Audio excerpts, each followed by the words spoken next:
আসসালামু আলাইকুম। আজকে আবারও চলে এলাম একটি রেসিপি নিয়ে। আজকে আমি চিকেন টিক্কা তৈরি করব খুব সহজ পদ্ধতিতে। অনেকেই অনেক রকমভাবে তৈরি করে, কিন্তু আমি কিভাবে করি সেটাই তোমাদের সঙ্গে শেয়ার করব।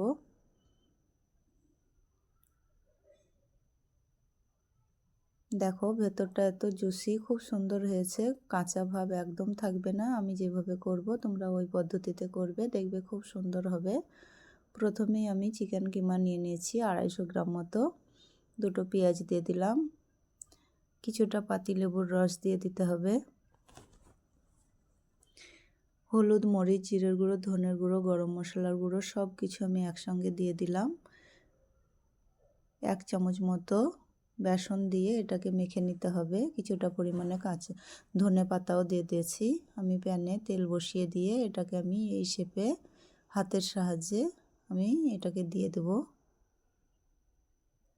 আমি দুভাগে ভাগ করে নিয়েছি, তোমরা চাইলে গোল গোল করে ছোট ছোট করেও করে নিতে পারো। আমি একটা টমেটোকে দুভাগে ভাগ করে কেটে নিয়েছি, ওটাও ভেজে নেব। দুটো কাঁচা মরিচও দিয়ে দিয়েছি।